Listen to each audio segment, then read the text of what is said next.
खरं तर आपल्या सगळ्यांना सांगतो की आपण ज्या दिवशी पाडव्याच्या सकाळी माझी मुलाखत त्यावेळेस घेतली त्यावेळेस खरात महाराज तर मी माझा स्वभाव असा की आम्ही कुठल्याच ह्या महाराज वगैरे असले बुवाबाजी आम्ही सगळ्याच्या विरोधात असतो. कारण अजितदादा पवार साहेबांची आम्हाला सगळ्यांना एक शिकवण आहे. त्यांनी कधीच अशा महाराज लोकांना अशा भोंदू महाराजांना कधी जवळ केलं नाही. तर कोण खरात आहे मला अक्षरशः तुम्हाला जर मला विचारलं त्या दिवशी सकाळपर्यंत मला माहिती नव्हती कोण खरात आहे. पण नंतर तो कळला की खूप मोठा तो भोंदू बाबा आहे.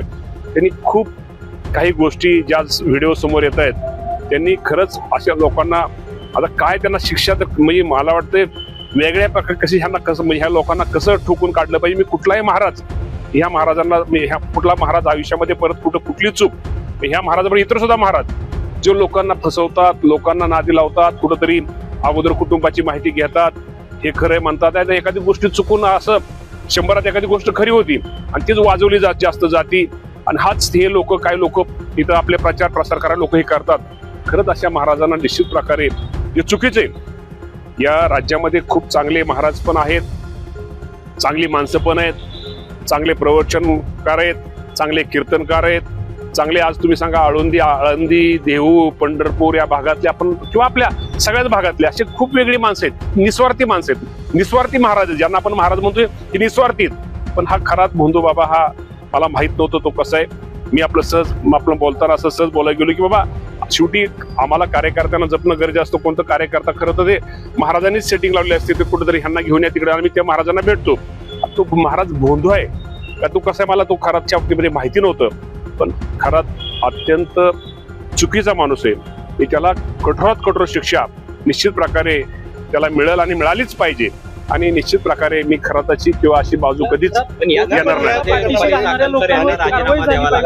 सुरुवातीला तुम्ही त्याची पाठराखण केलेली होती. आता तुमचं काय म्हणणं आहे? तुमच्याच पक्षातील काही लोक म्हणतात की रुपाली चाकणकर यांना सुद्धा याच्यामध्ये सहआरोपी करा कारण की त्यांचा एक फोटो नाही. कारण आता या बाबतीमध्ये मुख्यमंत्र्यांनी आता चौकशीचे आदेश दिलेले आहेत. मी या चौकशीमध्ये आता तुम्हाला माहिती आहे की मुख्यमंत्र्यांनी आता ज्या चौकशीमध्ये जे काय बाहेर येईल जे कोण असतील त्या बाबतीमध्ये मुख्यमंत्र्यांनी आमच्या ह्याच्यामध्ये म्हणजे अधिवेशनामध्ये त्यांनी हाऊसमध्ये त्यांनी जाहीर केलेले आहे. तर एकदा राज्याच्या मुख्यमंत्र्यांनी बाबतीमध्ये जो कोणी ह्या दोषी असतील ज्यावरती कठोर कारवाई केली त्यांनी जाहीर केल्यानंतर मुख्यमंत्री हे सर्वोच्च असतात आणि मुख्यमंत्री निश्चित प्रकारे त्याची चौकशी होऊन जे काय त्यात कुणी दोषी असतील मी कोणाचं नाव घेत नाही जे कोण दोषी असतील त्याच्यावरती निश्चित प्रकारे कार्यवाही होईल. नरहरी झिरवळचा पण एक असाच व्हिडिओ बाहेर आला होता त्यावरनं पण वादंग माजलेला आहे.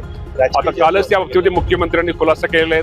तो व्हिडिओ खरा खोटा आता मी त्या परत आणि काय तर म्हणाल परत तुम्ही परत माझी ब्रेकिंग न्यूज चालवचाल. या बाबतीमध्ये मुख्यमंत्र्यांनी कालच चौकशीचे आदेश दिलेले आहेत. त्यामुळे चौकशीत आपल्या सत्य उघड होईल आणि सत्य ऐका ना. त्यांनी राष्ट्रवादीचेच नेते वादात का सापडतायत? एका बाजूला रुपाली चाकणकर असतील दुसऱ्या बाजूला नरहरी झिरवळ असतील. ठरवून चाललेलं आहे की नेमकं काय वाटतं? असं ठरवून वगैरे अनेक पक्षाची लोक राष्ट्रवादीचेच नेते का अडचणीत येतात? टार्गेट नाही असं राष्ट्रवादीला वगैरे टार्गेट वगैरे होत नाही. सगळ्यांचीच नाव त्यात मध्ये सगळ्यांचे फोटो फार सगळ्याच नेत्यांचे फोटो त्यांनी केलेले असं राष्ट्रवादीला कोणी टार्गेट केलेलं नाही. असं म्हणणं पण चुकीचं मला वाटतं. राजकीय दृष्ट्या पहिल्यांदा रुपाली चाकणकर आता नरहरी झिरवळ मी एवढंच तुम्हाला सांगतो की राज्याच्या मुख्यमंत्र्यांनी यावरती चौकशी कमिटी बसवली. ह्यात जो कोण दोषी असतील ते व्हिडिओ सगळे चेक केले जातील. आता व्हिडिओ व्हायरल करू नका म्हणून त्यांनी सांगितलेले. कारण काय असतं की एखाद्या कुटुंब किंवा काही गोष्टीमध्ये त्या गोष्टी काय परत भविष्यामध्ये काय चुकीच्या होऊ नयेत. त्यामुळे निश्चित प्रकारे मुख्यमंत्र्यांनी या दोन्ही गोष्टीच्या बाबतीमध्ये चौकशीचे आदेश दिलेले. त्यामुळे थोडं थांबा वाट पहा. त्या बाबतीमध्ये निश्चित प्रकारे त्यात जो कोण दोषी असतील त्याच्यावरती या राज्याचे मुख्यमंत्री कारवाई करतील. आपण सांगितलं की आपल्या पक्षाने कधी भोंदू बाबाचं समर्थन केलं नाही. भोंदू बाबा अंधश्रद्धा निर्मूलन कायदा हा 10 वर्ष झाले मात्र त्याची अंमलबजावणी कुठं होताना आता या ह्यातनं शिकाय मिळेल. ह्यातनं 100% ती अंमलबजावणी झाली पाहिजे. खरं तर ज्यावेळेस एखादी गोष्ट घडती त्यावेळेस माणसाला शिकाय मिळतं. निश्चित प्रकारे शासन या बाबतीमध्ये काळजी निश्चित प्रकारे घेईल आणि या राज्यात जे भोंदू बाबा असतील जे भोंदू बाबा म्हणजे भोंदू बाबा करून जनतेची फसवणूक करत असतील आमच्या महिला भगिनींची फसवणूक करत असतील यांच्यावरती कडक कारवाई केली जाईल.